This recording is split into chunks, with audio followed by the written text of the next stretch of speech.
नमस्कार साथियों, जय श्री कृष्णा, राधे राधे। सभी साथियों का एक बार फिर से स्वागत है आपके अपने यूट्यूब चैनल प्रज्ञान लर्निंग हब पर। जैसे कि हम अपनी सीरीज चला रहे थे राजस्थान भूगोल। आज हम राजस्थान भूगोल के एक महत्वपूर्ण टॉपिक के बारे में डिस्कस करने जा रहे हैं, जिसका नाम है प्राकृतिक एवं भौतिक स्वरूप। किसी भी परीक्षा में देख लीजिए आप, इस टॉपिक से आपको प्रश्न देखने मिल ही जाएंगे। और आज हम इतने महत्वपूर्ण प्रश्न लेके आए हैं यहाँ पे, जो किसी न किसी एग्ज़ाम में पूछे गए हैं और उनके संबंधित हमने इतनी अच्छी व्याख्या यहाँ पे ऐड की है, आप उनको देख के भी चले जाएंगे तो परीक्षा में आपके प्रश्न गलत होने की संभावना बहुत कम है। ठीक है, तो यहाँ पे आगे बढ़ेंगे हम। अगर आप चैनल पर नए हो तो चैनल को सब्सक्राइब ज़रूर कर लें। सब्सक्राइब करने से आपका ये फ़ायदा होगा कि आपको जो भी हमारा अगला वीडियो है वो सबसे पहले आपको मिलेगा। ठीक है, आगे बढ़ेंगे। यहाँ पे आपके लिए 2 लाइनें ऐड की है कि खुद को इतना ज़िद्दी बना कि मुश्किलें खुद शर्मिंदा हो जाए। जी हाँ साथियों, जब आप पढ़ने बैठ रहे हो, आगामी सर पे आप ये मान के चलो कि 2-2.5 महीने बाकी हैं, रीट मुख्य परीक्षा 2026 होने वाली है। अभी कुछ लोगों को ये लग रहा होगा कि हमारी तैयारी नहीं हो पाई है और हम इतना अच्छा नहीं पढ़ पा रहे हैं, तो चिंता करने की ज़रूरत नहीं है। कम समय में भी आप बहुत बढ़िया तरीके से तैयारी कर सकते हैं और अपने एग्ज़ाम को आप अपनी मंजिल को पा सकते हैं। बस ये बात ये है कि आपको खुद को ज़िद्दी बनना पड़ेगा, एक जुनून सा जगाना पड़ेगा और उस तरीके से तैयारी करनी पड़ेगी। ठीक है, आगे बढ़ेंगे। शुरू करने से पहले हम हमेशा की तरह माँ शारदे के चरणों में प्रणाम करते हैं और अपनी आज की क्लास को शुरू करते हैं। आज का अपना पहला प्रश्न है, राजस्थान को कितने प्रमुख भौतिक विभागों में बांटा गया है? पहला प्रश्न है, आपके सामने 4 ऑप्शंस हैं। तो राजस्थान को प्रमुख 4 भौतिक विभागों में बांटा गया है। इस प्रश्न का आंसर है ऑप्शन नंबर 4। आगे बढ़ेंगे, इसकी व्याख्या देखेंगे अपन कि राजस्थान के जो 4 भौतिक प्रदेश हैं वो कौन कौन से हैं। तो आप पढ़ेंगे यहाँ पे डॉक्टर हरिमोहन सक्सेना ने राजस्थान का प्रादेशिक भूगोल नामक पुस्तक में राजस्थान को धरातल, जलवायु और नदी बेसिन के आधार पर निम्नलिखित 4 भागों में विभाजित किया है। वो 4 भाग कौन कौन से हैं? उत्तर पश्चिमी मरुस्थलीय प्रदेश, अरावली पर्वतीय प्रदेश, पूर्वी मैदानी प्रदेश और चौथा भाग है दक्षिणी पूर्वी पठारी प्रदेश। ठीक है, यहाँ पे अपन समझने की कोशिश करेंगे। यहाँ पे देखेंगे अपन, मतलब ये अपना समझ लो, ये अपना राजस्थान है। ठीक है, तो उसमें एक भाग तो ये हो गया। ठीक है, उत्तरी पश्चिमी मरुस्थलीय प्रदेश। उसके नीचे आएंगे यहाँ पे तो आप देखोगे यहाँ पे राजस्थान में ये अपनी बीचों बीच में अरावली है, जो राजस्थान को 2 भागों में बांटती है। उसके बाद यहाँ पे पूर्व में देखेंगे तो यही एरिया है, वही तीसरा भाग है पूर्वी मैदानी प्रदेश। और बाकी का बचा ये हाड़ौती वाला भाग और दक्षिणी भाग, जहाँ पे बांसवाड़ा, डूंगरपुर, प्रतापगढ़ आते हैं, वो है दक्षिणी पूर्वी पठारी प्रदेश। ठीक है, तो ये 4 मुख्य भौतिक प्रदेश थे जिनको हरिमोहन सक्सेना जी ने बांटा है। आगे बढ़ेंगे, अपना आज का दूसरा प्रश्न है, राजस्थान को प्रोफेसर वीसी मिश्रा ने कितने भौगोलिक प्रदेशों में बांटा हुआ है? ठीक है, प्रश्न दोनों प्रकार से आते हैं, तो आपको ध्यान रखना है कि वीसी मिश्रा जी ने जो राजस्थान के भौतिक प्रदेश हैं उनको 7 भागों में बांटा है। वो 7 भाग कौन कौन से हैं उनको भी अपन यहाँ पे देखेंगे। ठीक है, राजस्थान के भौगोलिक प्रदेशों का निर्धारण सर्वप्रथम प्रोफेसर वीसी मिश्रा ने राजस्थान का भूगोल नामक पुस्तक में किया। उन्होंने राजस्थान को 7 भौगोलिक प्रदेशों में विभक्त किया था। अब वो 7 भौगोलिक प्रदेश कौन कौन से हैं, नाम आपको ऊपर ऊपर से देख के जाना है, क्योंकि एक बार प्रश्न पूछा हुआ है इस टॉपिक से, और मतलब उनके भौतिक प्रदेशों से कि 7 में से कौन सा नहीं है और कौन सा है प्रकार से। ठीक है, 1-2 बार आप देख के जाओगे इस व्याख्या को तो आराम से समझ में आ जाएगा।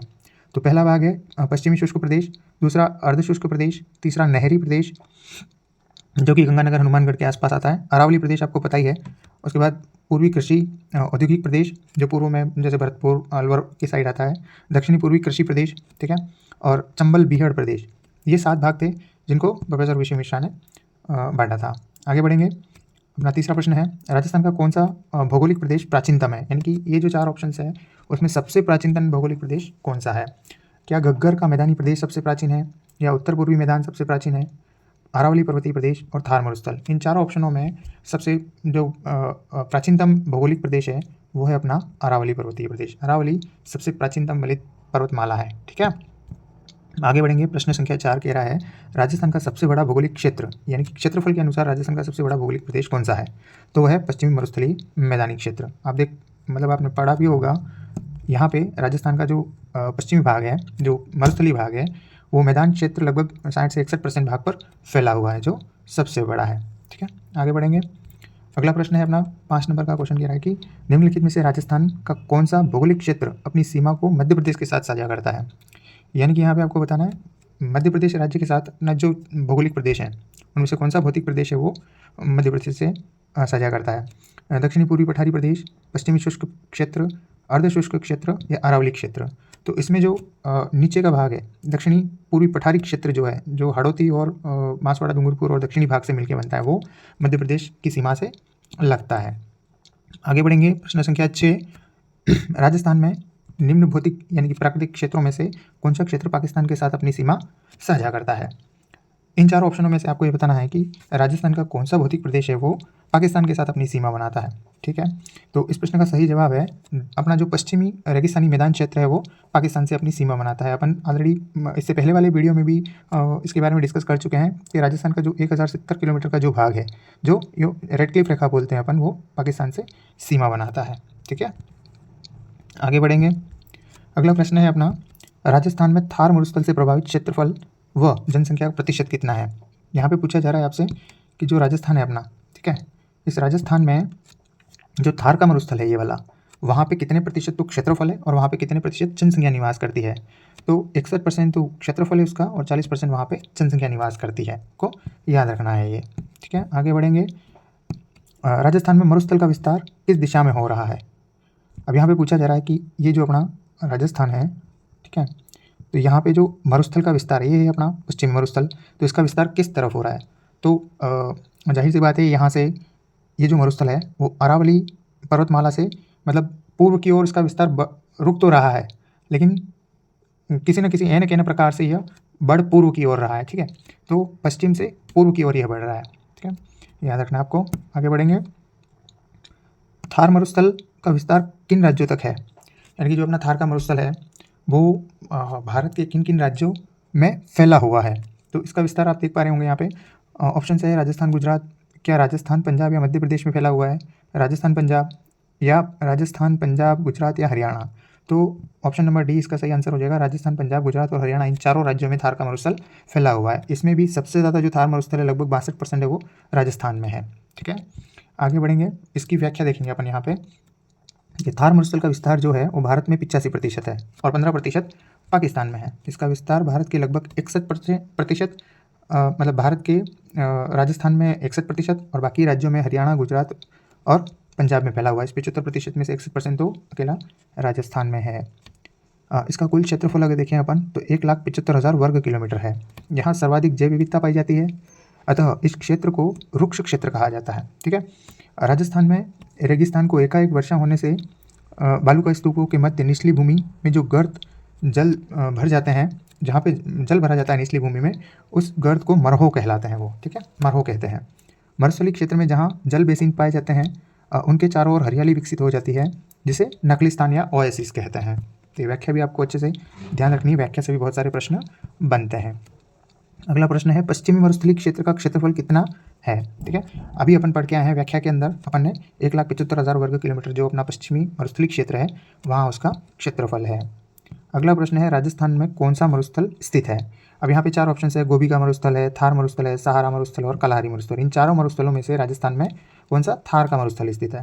बाकी गोबी का मरुस्थल, सहारा मरुस्थल और कलाहारी मरुस्थल के बारे में भी अपन बात करेंगे। यहाँ पे ये जो गोबी का मरुस्थल है वह गोबी मरुस्थल एशिया का सबसे बड़ा मरुस्थल है।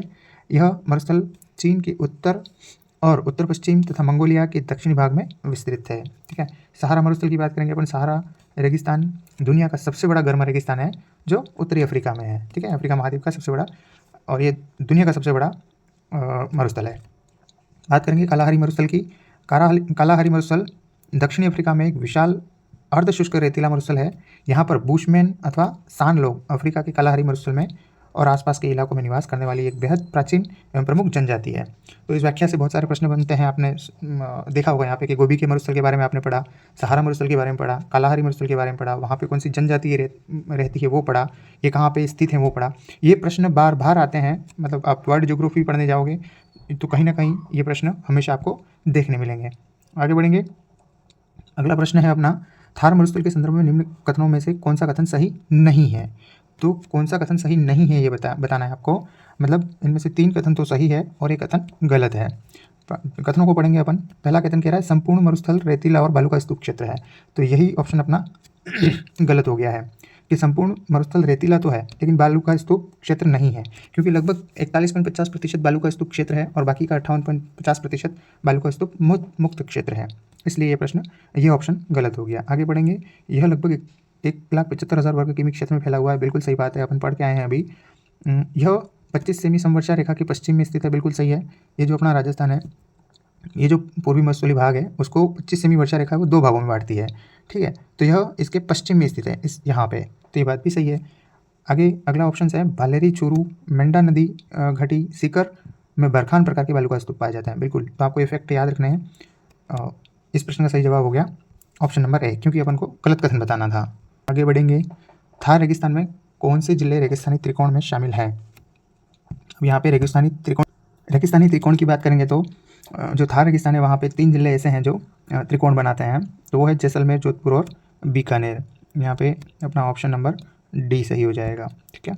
आगे बढ़ेंगे, क्वेश्चन नंबर 15 कि गतिशील रेत के टीले को राजस्थान की स्थानीय भाषा में क्या कहते हैं? जो राजस्थान में जो रेत के टीले हैं पश्चिमी राजस्थान में, जो एक स्थान से दूसरे स्थान पर जाते रहते हैं हवा के द्वारा, तो गतिशील रेत के टीलों को राजस्थान की स्थानीय भाषा में क्या कहते हैं? उनको कहते हैं दरियन। तो ऑप्शन नंबर डी आपका सही आंसर हो जाएगा। आगे बढ़ेंगे, राजस्थान स्थित थार का मरुस्थल किसका अवशेष माना जाता है? गोंडवाना लैंड, अंगारा लैंड, तैतीस सागर या लूणी नदी? तो राजस्थान में जो थार का मरुस्थल है अपना, वो तैतीस सागर का भाग माना जा रहा है, ठीक है। तैतीस सागर का भाग था। यहाँ पे थार का रेगिस्तान एवं पूर्वी मैदानी भाग किसी समय 33 महासागर का भाग था, ठीक है। तो आपको याद रखना ये फैक्ट, जहाँ से बहुत सारे प्रश्न बनते हैं, व्याख्या को अच्छे से पढ़ के जाना है आपको। 33 सागर के अवशेष के रूप में राजस्थान में आज भी, मतलब जो अवशेष हैं उसके वो आज भी हैं, जैसे कि सांबर झील, डीडवाना, पंचपदरा जो बलोत्रा में स्थित है, खारे पानी की बड़ी झीलें, प्लाया झीलें जो हैं वो स्थित हैं। आकलगांव कहाँ पर है? जैसलमेर में। वहाँ पे जो जीवाश्म पाए गए हैं वो भी इसी के प्रमाण हैं कि भाई जो थार का रेगिस्तान है और पूर्वी मैदानी भाग है, ये कहीं ना कहीं जो है 33 सागर के अवशेष थे, ठीक है। आगे बढ़ेंगे, निम्नलिखित में से कौन सी विशेषता थार मरुस्थल से संबंधित नहीं है? मतलब जो थार का मरुस्थल है उनकी जो विशेषताएं हैं उनमें से इन चारों में से कौन सा एक नहीं है बताना, मतलब 3 तो है, एक नहीं है। ये देखेंगे, पहला ऑप्शन है, यहाँ शुष्क एवं अर्धशुष्क जलवायु पाई जाती है, यहाँ पे रेतीली मिट्टी पाई जाती है, यहाँ सदाबहार वन पाए जाते हैं, यहाँ बालू के स्तूप पाए जाते हैं। तो इनमें कुछ चीज़ें अपन ने ऑलरेडी डिस्कस कर ली कि यहाँ पे बालू का स्तूप पाए जाते हैं, बिल्कुल ठीक बात है। यहाँ सदाबहार वन पाए जाते हैं, ये ऑप्शन गलत हो जाएगा। यहाँ पे सदाबहार वन नहीं पाए जाते हैं, यहाँ कांटेदार वन पाए जाते हैं। यहाँ रेतीली मिट्टी है, बिल्कुल जाहिर सी बात है, जहाँ रेगिस्तान है तो वहाँ रेतीली मिट्टी पाई जाएगी। यहाँ शुष्क एवं अर्धशुष्क जलवायु है, ठीक बात है। जो पश्चिमी रेतीला मैदान है उसको 2 भागों में बांटते हैं अपन, शुष्क और अर्धशुष्क। तो 3 ऑप्शन सही है और ऑप्शन नंबर सी यहाँ पे गलत हो जाएगा, जो थार मरुस्थल की विशेषता से संबंधित नहीं है। आगे बढ़ेंगे, प्रश्न संख्या 18, बाब बॉर्डर्स राजस्थान के किस जिले में स्थित है? बहुत बार ये प्रश्न पूछा गया है, हर एग्जाम में पूछते हैं इसको।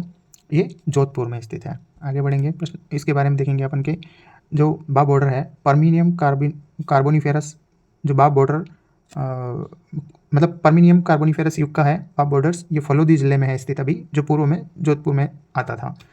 बाब गांव के आसपास गोलाश्म संस्तर तालचीर बॉर्डर बेट के समकालीन माने जाते हैं, ठीक है। आगे बढ़ेंगे, प्रश्न संख्या 19, राजस्थान में निम्नलिखित में से कौन सा एक बालू का स्तूप का प्रकार नहीं है? यानी कि जो बालू का स्तूप पाए जाते हैं पश्चिमी राजस्थान में, उनमें से कौन सा एक नहीं है? ऑप्शन से आपके पास थली, बरखान, पैराबोलिक और सीफ। तो सीफ एक बालू का स्तूप का प्रकार है, पैराबोलिक भी बालू का स्तूप का प्रकार है, बरखान भी बालू का स्तूप है, लेकिन थली जो है वो बालू का स्तूप नहीं है। तो आपको ये चीज़ें ध्यान रखनी है, यहाँ पे आपको डिटेल में समझना है इन चीज़ों को। बालू का स्तूप युक्त मरुस्थलीय प्रदेश और बालू का स्तूप मुख्य रूप से मिट्टी के अपर्दन और निक्षेपण का प्रतिफल है। इन्हें साहित्यिक भाषा में टीले, टीबे या धोरे एवं जैसलमेर में स्थानीय भाषा में दरियन नामों से जाना जाता है। सर्वाधिक बालू का स्तूप जैसलमेर तथा सभी प्रकार के बालू का स्तूप जोधपुर ग्रामीण में पाया जाता है। बालू का स्तूप के प्रकार देखेंगे अपन पवन की गति के अनुसार और आकृति के अनुसार। तो पवन की गति के अनुसार देखें तो अनुदैर्घ्य, पवनानुवर्ती या रेखीय बालू का स्तूप होते हैं। दूसरे जो पवन की गति के अनुसार है, दूसरे नंबर का है बरखान या बरचान जिसको कहते हैं, या अर्धचंद्रकार बालू का स्तूप जो है वो बरखान कहलाते हैं। अनुप्रस्थ बालू का स्तूप, ये तीनों जो प्रकार हैं पवन की गति के अनुसार हैं। आगे देखेंगे आकृति के अनुसार, वो भी 3 प्रकार के हैं। एक तो है पैराबोलिक बालू का स्तूप, दूसरा है सीप बालू का स्तूप और तीसरा है तारा बालू का स्तूप। तो ये बालू का स्तूप के बारे में पूरी डिटेल से अपन ने यहाँ पे डिस्कस कर लिया। आगे बढ़ेंगे, थार मरुस्थल के संदर्भ में पैराबोलिक क्या है? अभी जस्ट अपन पढ़ के आए हैं पिछले वाले क्वेश्चन में ही, जिसकी व्याख्या अपन ने पढ़ी है कि पैराबोलिक क्या था, एक प्रकार का बालू का स्तूप है, ठीक है। प्रश्न संख्या 21, निम्नलिखित में से राजस्थान में कौन सा क्षेत्र बालू का स्तूप मुक्त है? अब देखिए यहाँ पे अपन ने पढ़ा था कि 41.50% जो क्षेत्र है वो बालू का स्तूप युक्त है और बाकी का 58.50% बालू का स्तूप मुक्त क्षेत्र है। तो यहाँ पे बालू का स्तूप मुक्त क्षेत्र आपसे पूछा गया है, वो कौन कौन सा है? तो इसमें से ऑप्शन नंबर डी फलोदी और पोखरण जो क्षेत्र है वो बालू का स्तूप मुक्त क्षेत्र है। ये प्रश्न बहुत बार आ चुका है, ध्यान रखना है अपनों।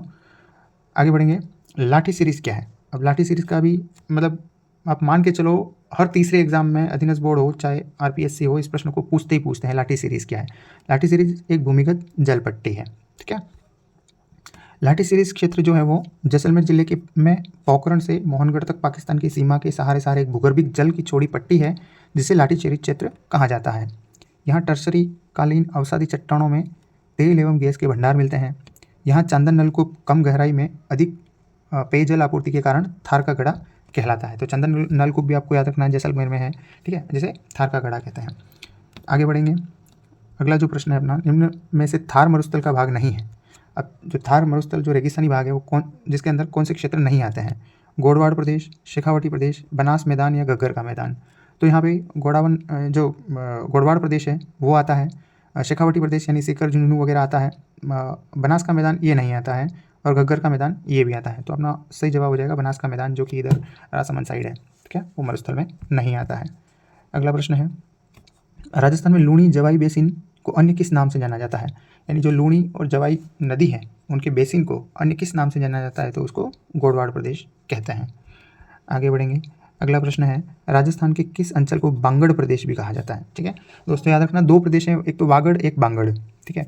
तो बांगड़ प्रदेश कौन सा हो गया? यहाँ पे जो शेखावटी अंचल है वो बांगड़ प्रदेश है, और वागड़ प्रदेश यानी माही का जो मैदान है वो वागड़ प्रदेश हो जाएगा। यहाँ पे आप पढ़ेंगे, व्याख्या में देखेंगे, वागड़ प्रदेश बांसवाड़ा, प्रतापगढ़, डूंगरपुर के पहाड़ी क्षेत्र को स्थानीय भाषा में वागड़ कहते हैं। और बांगड़ क्षेत्र यह अरावली जो पर्वत है उसके पश्चिम मरुस्थल के मध्य का भाग जो मुख्यतः झुंझुनू, सीकर, मतलब ये पूर्वी चूरू, डीडवाना, कुचामन, नागौर, पाली इन जिलों में स्थित है, इसको बांगड़ प्रदेश कहते हैं। याद रखना है आपको। आगे बढ़ेंगे, अरावली पर्वत श्रेणी का विकास किस काल में होना माना जाता है? ठीक है, तो अरावली का विकास प्री कैम्ब्रियन काल में हुआ था। बहुत बार प्रश्न पूछा हुआ है, याद रखना है। अरावली किस प्लेट से अलग हुई है? तो यहाँ पे 4 प्लेटें दे रखी है, तो अरावली जो प्लेट है वो यूरेशियन प्लेट से अलग होकर बनी है। आगे बढ़ेंगे, यहाँ पे इसकी व्याख्या देखेंगे, भूगर्भिक दृष्टि से अरावली पर्वत श्रेणी मुख्यतः अरावली सुपर ग्रुप, नीस और शिस्ट व ग्रेनाइट से बनी है, और दिल्ली जो सुपर ग्रुप है वो क्वार्टजाइट से की चट्टानों से बनी हुई है, ठीक है। इसका उद्भव एवं उत्पत्ति भूगर्भिक इतिहास के प्राचीन कल्प अर्थात प्री कैम्ब्रियन कल्प में हुई थी। इस समय भारतीय टेक्टोनिक प्लेट यूरेशियन प्लेट से अलग हो रही थी। तो ये जो प्रश्न पूछा गया था उसका आंसर भी इस व्याख्या में है, ठीक है। अब आगे देखेंगे, अगला प्रश्न है, वर्तमान में अरावली पर्वत किस रूप में विद्यमान है? यानी कि अरावली जो पर्वत है वो वर्तमान में है वो अवशिष्ट रूप में है, ठीक है। तो अवशिष्ट पर्वतों के रूप में अरावली स्थित है। यह प्रश्न भी पूछा गया है और आगे भी प्रश्न पूछे जाएंगे इस तरीके से, ठीक है। इसकी व्याख्या को अपन अच्छे से देखेंगे। यहाँ पे अरावली श्रेणी राजस्थान के 9.1% भाग में स्थित है, जहाँ पर लगभग 10% जनसंख्या रहती है। अरावली पर्वत श्रेणी विश्व की प्राचीनतम वलित पर्वत श्रृंखला है। राज्य में अरावली पर्वतमाला खेतड़ी झुंझुनू से खेड़ ब्रह्मा सिरोही तक फैली हुई है। इसकी कुल लंबाई 692 किलोमीटर है, लेकिन राजस्थान में 550 किलोमीटर फैली हुई है। अरावली का मुख्य विस्तार 9 जिलों यानी कि सिरोही, उदयपुर, राजसमंद, अजमेर, दौसा, जयपुर, अलवर, सीकर, झुंझुनू इन जिलों में अरावली फैली हुई है। किंतु अरावली की शाखाओं एवं प्रभाव को दृष्टिगत रखते हुए इसमें डूंगरपुर, बांसवाड़ा, चित्तौड़ और भीलवाड़ा जैसे जिलों को भी सम्मिलित किए जाते हैं। जिलों के पुनर्गठन, जैसे जिला अभी 41 जिले नए बने हैं टोटल, तो उस पुनर्गठन के बाद ब्यावर, डिडवाना, कुचामन का जो पूर्वी भाग है वो कोटपुतली, बहरौल, खैरतल, तिजारा, इसमें भी अरावली का विस्तार है। इस व्याख्या को आपको अच्छे से देखना। अगला प्रश्न है, किस दिशा में अरावली श्रेणियों की चौड़ाई और ऊंचाई बढ़ती जाती है? तो जो अपनी अरावली है ये, ठीक है, तो यहाँ पे पूछा जा रहा है कि इसकी जो चौड़ाई और ऊंचाई है वो किस दिशा में बढ़ती जाती है। यानी यहाँ है वो सबसे कम नीचा है, और ऐसे आएंगे अपन तो यहाँ पे इसकी जो चौड़ाई है इस तरीके से वो भी बढ़ रही है और इसकी ऊंचाई भी बढ़ रही है। यहाँ पे आप देखोगे जैसे सिरोही वगैरह में है, माउंट आबू में गुरु शिखर है वो सबसे ऊंचा है। तो यहाँ पे आप देखेंगे उत्तर और पूर्व से लेके दक्षिण पश्चिम, तो उत्तर पूर्व से दक्षिण पश्चिम में इसकी चौड़ाई और ऊंचाई बढ़ती जाती है, ठीक है। अगला प्रश्न है अपना, अरावली के पूर्वी ढालों, ये कथन है, पहला कथन है, अरावली के पूर्वी ढालों पर पश्चिम ढालों की अपेक्षा वनस्पति अधिक और सघन तथा ऊंचाई तक विद्यमान है। बिल्कुल ठीक बात है, पूर्वी ढालों पर, यानी कि ये जो अरावली है यहाँ पश्चिम में तो मरुस्थल है, यहाँ पूर्वी ढालों की बात हो रही है। अपेक्षा वनस्पति, यहाँ पे वनस्पति अधिक है क्योंकि यहाँ पे मरुस्थल नहीं है, और इस साइड पश्चिम में देखेंगे तो यहाँ पे मरुस्थल ज़्यादा है, तो सघन ऊंचाई विद्यमान है यहाँ पे पूर्व में, ये बात ठीक है। अब इसका कारण बता रहा है कि अरावली के पूर्वी ढाल अधिक मानसूनी वर्षा प्राप्त करते हैं। बिल्कुल ठीक बात है। यहाँ पे ये जो राजस्थान है अपना, तो ये जो अरब सागरीय जो मानसून है वो अगर आता है राजस्थान में प्रवेश करता है तो ये अरावली के सहारे सहारे ये ऊपर निकल जाता है। लेकिन यहाँ से जो अरब बंगाल की खाड़ी की जो शाखा है यह राजस्थान में प्रवेश करती है झालावाड़ से, और यहाँ पे अरावली इसको रोकने का काम करती है। तो जैसे ही अरावली से टकराती है इसके पूर्वी भाग में यहाँ पे सघन वर्षा होती है, बहुत ज़्यादा वर्षा होती है। तो यह जो कारण है वह भी सही है कि अरावली के पूर्वी ढाल अधिक मानसूनी वर्षा प्राप्त करते हैं और पश्चिम ढालों की अपेक्षा तीक्ष्ण ढाल युक्त होते हैं। बिल्कुल ठीक बात है। तो इसमें इसका कथन भी सही है और कारण भी सही है। तो यहाँ पे अपना ऑप्शन हो जाएगा ए तथा आर दोनों सही है, आर ए की पूर्ण व्याख्या करता है। ठीक है, इस तरीके से आपको विश्लेषण करते हुए चीज़ों को समझते हुए चलना है। ठीक है, आगे बढ़ेंगे।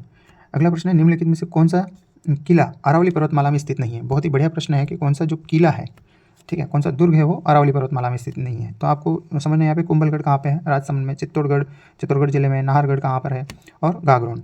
तो ये जयपुर में स्थित है। ठीक है, जो अरावली के का भाग है, चित्तौड़गढ़ में भी अरावली आती है, अभी अपन ने पढ़ के आए राजसमंद वगैरह में, लेकिन गागरोन जो है ये झालावाड़ में है। ठीक है, हाड़ौती क्षेत्र में पड़ता है, वहाँ पे अरावली का भाग नहीं है। तो अपना आंसर हो जाएगा ऑप्शन नंबर डी। गागरोन किला जो है वो झालावाड़ में स्थित है और अरावली पर्वतमाला में स्थित नहीं है, बल्कि ये विंध्याचल पर्वतमाला में स्थित है। ठीक है, आगे बढ़ेंगे। राजस्थान का पूर्वी मैदानी भाग राजस्थान राज्य के कुल भौगोलिक क्षेत्र का लगभग कितना प्रतिशत धारित करता है। मतलब ये जो राजस्थान है अपना, वहाँ पे राजस्थान का जो पूर्वी मैदानी भाग है इसकी बात चल रही है, जहाँ पे सघन जनसंख्या रहती है। ठीक है, आप देखोगे यहाँ पे कुल जो है वो 23% जो है वो क्षेत्रफल। इस प्रश्न का सही राइट ऑप्शन है ऑप्शन नंबर बी 23%। यहाँ पे 23% तो क्षेत्रफल है और लगभग 39% जनसंख्या निवास करती है, यानी कि सबसे सघन जो इलाका है वो यही है, इसलिए यहाँ पे जनसंख्या घनत्व सबसे ज़्यादा है। ठीक है, जयपुर में 595 सबसे ज़्यादा जनसंख्या घनत्व है 2011 की जनगणना के अनुसार। आपको इस तरीके से समझना है। ठीक है, और सबसे कम यहाँ पश्चिम में है, मतलब जो अपना जनसंख्या घनत्व सबसे कम जैसलमेर में 17 है। वो इसी का कारण ये है कि यहाँ पे जो भू क्षेत्र है वो सबसे ज़्यादा है 61%, पर यहाँ पे जनसंख्या सिर्फ 40% रहती है। यहाँ पे क्षेत्रफल सिर्फ 23% है और लेकिन जनसंख्या 39% रहती है। इस तरीके से आपको समझ के चलना है। आगे बढ़ेंगे। राजस्थान में विंध्यन कगार क्षेत्र किस प्रकार की चट्टानों से निर्मित है। अब विंध्यन कगार क्षेत्र की बात करेंगे तो ये बलुआ पत्थर से निर्मित है। ठीक है, आगे बढ़ेंगे। निम्नलिखित में से कौन सा आकृति जो है वो अरावली श्रृंखला में अवस्थित नहीं है। भोरटका पठार, मुकुंदरा पहाड़ी, लसाड़िया पठार या गिरवा की पहाड़ियाँ, इन सब में आपको बताना कि कौन सा जो आकृति है वो या कौन सी स्थल भाग है वो अरावली श्रृंखला में अवस्थित नहीं है। भोराट की पठार की बात करेंगे तो ये उदयपुर, गोगुंदा उदयपुर से लेके राजसमंद तक स्थित है ये, तो ये तो अरावली का भाग है। मुकुंदरा पहाड़ियाँ कहाँ पर है, ये कोटा में, कोटा बूंदी की साइड है, तो यही अपना सही आंसर हो जाएगा, यही अरावली का भाग नहीं है। लसाड़िया ये उदयपुर में है, गिरवा उदयपुर में। ठीक है, ये चार ऑप्शन को अपन ने अच्छे से समझ लिया है। आगे बढ़ेंगे। अगला प्रश्न है, डग गंगधार उच्च भूमियाँ किस प्रदेश में अवस्थित है। तो जो डग गंगधार है वो झालावाड़ में स्थित है। अब आपको यहाँ बताना है इन चार ऑप्शनों में से झालावाड़ किस भौतिक प्रदेश में आता है। तो झालावाड़ है वो हाड़ौती प्रदेश में आएगा, कोटा बूंदी बारा झालावाड़। ठीक है, इस प्रश्न का ऑप्शन हो जाएगा ऑप्शन नंबर 3। आगे बढ़ेंगे। प्रश्न संख्या 36 कह रहा है, घोड़े की नाल की आकृति वाली रामगढ़ की जो पहाड़ियाँ हैं वो राजस्थान में कहाँ स्थित है।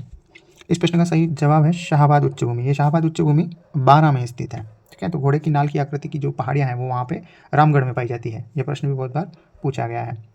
अगर वीडियो आपको पसंद आ रहा है दोस्तों तो इसको लाइक करें, शेयर करिए और सब्सक्राइब ज़रूर कर लें। इसी तरीके से विश्लेषण करते हुए सारे वीडियो आपको मिलेंगे। आप टॉपिक को इतने अच्छे तरीके से क्लियर करके देंगे कि आपके प्रश्न गलत होने की कोई गुंजाइश नहीं बचेगी। ठीक है, तो सब्सक्राइब ज़रूर कर लें और दोस्तों के साथ शेयर ज़रूर कर देना। आगे बढ़ेंगे। अगला प्रश्न है, चप्पन का मैदान राजस्थान के किस भाग में स्थित है। अब चप्पन के मैदान की बात करें, यहाँ पे एक तो चप्पन बेसिन और चप्पन की पहाड़ियाँ, दो प्रकार के प्रश्न आते हैं। तो चप्पन का मैदान तो आपका जो है वो दक्षिण में है, जहाँ पे बांसवाड़ा और प्रतापगढ़ की बात हो रही है, और चप्पन बेसिन अपन पढ़ेंगे वहाँ पे बाड़मेर साइड पे। ठीक है, तो यहाँ पे इसको समझते हैं व्याख्या को। राजस्थान के दक्षिणी भाग में अवस्थित जो प्रतापगढ़ बांसवाड़ा है, उन दोनों के बीच के जो भाग है वहाँ पे 56 ग्रामों का समूह स्थित होने के कारण इस भूभाग को चप्पन का मैदान के नाम से जाना जाता है। ये चप्पन का जो मैदान है वो माही बेसिन के अंदर स्थित है। आगे बढ़ेंगे। राजस्थान के किस प्रदेश में उत्खात भूमि स्थलाकृतिक पाई जाती है। तो उत्खात भूमि किस प्रदेश में पाई जाती है। उत्खात भूमि चंबल बेसिन में, सबसे ज़्यादा जो अपरदन होता है वो चंबल नदी के द्वारा होता है और उत्खात भूमि यहीं पे पाई जाती है, चंबल बेसिन में। ठीक है, आगे बढ़ेंगे। अगला प्रश्न है, राजस्थान में अरावली पर्वतमाला के संदर्भ में कौन सा कथन गलत है। अब इन चार कथनों में से आपको गलत कथन बताना है। पहला कथन कह रहा है अरावली पर्वत को आड़ावाला पहाड़ भी कहा जाता है, बिल्कुल ठीक बात है। अरावली पर्वत श्रृंखला विश्व की प्राचीनतम पर्वत श्रृंखला है, बिल्कुल ठीक बात है। गुरु शिखर अरावली श्रृंखला की सबसे ऊंची चोटी है, ठीक बात है। आगे बढ़ेंगे। इसकी ऊंचाई दक्षिण पश्चिम से उत्तर पूर्व की बढ़ती है। ये बिल्कुल गलत है। ऊंचाई अपन ऑलरेडी पढ़ के आए हैं कि इसकी जो ऊंचाई है वो उत्तर पूर्व से इस तरीके से बढ़ती है, यानी ऊंचाई है वो दक्षिण पश्चिम की तरफ बढ़ती है, जबकि इसने यहाँ पे उल्टा दे दिया है। इसलिए ये अपना क्वेश्चन, इस क्वेश्चन का सही जवाब डी हो जाएगा। आगे बढ़ेंगे। देखो आज का आखिरी प्रश्न है अपना, और आज का जो अंतिम प्रश्न है, निम्नलिखित कथनों पर विचार कर गलत कथन की पहचान करनी है आपको। इन तीनों कथनों में से 2 कथन सही है और तीसरा कथन गलत है, वो आपको देखना है। तो लूणी बेसिन गोडवाड़ प्रदेश के नाम से भी जाना जाता है, बिल्कुल ठीक बात है। और गिरवा उदयपुर बेसिन की विशिष्ट आकृति है जो मेवाड़ प्रदेश है, ये भी ठीक है। घग्गर का मैदान चुरू जिले में स्थित है, नहीं, घग्गर का मैदान गंगानगर और हनुमानगढ़ में स्थित है। तो दोस्तों आज के अपने ये 40 प्रश्न थे जिससे अपन ने पूरा टॉपिक क्लियर किया है, और लगभग सारे प्रश्नों का समावेश यहाँ पे अपन ने कर लिया है, जहाँ से आपके क्वेश्चन गलत होने की बिल्कुल ना के बराबर संभावनाएं बनती है। इसी तरीके से विश्लेषणात्मक चीज़ों के साथ अगर आप प्रश्नों का जो संकलन है वो चाहते हो तो प्रज्ञान लर्निंग हब चैनल को बिल्कुल आप अभी सब्सक्राइब कर लें और अपने दोस्तों के साथ शेयर कर लें, ठीक है। तो आज के लिए इतना ही दोस्तों, मिलते हैं अगले वीडियो में। तब तक के लिए जय हिंद, जय भारत, जय श्री कृष्णा, राधे राधे।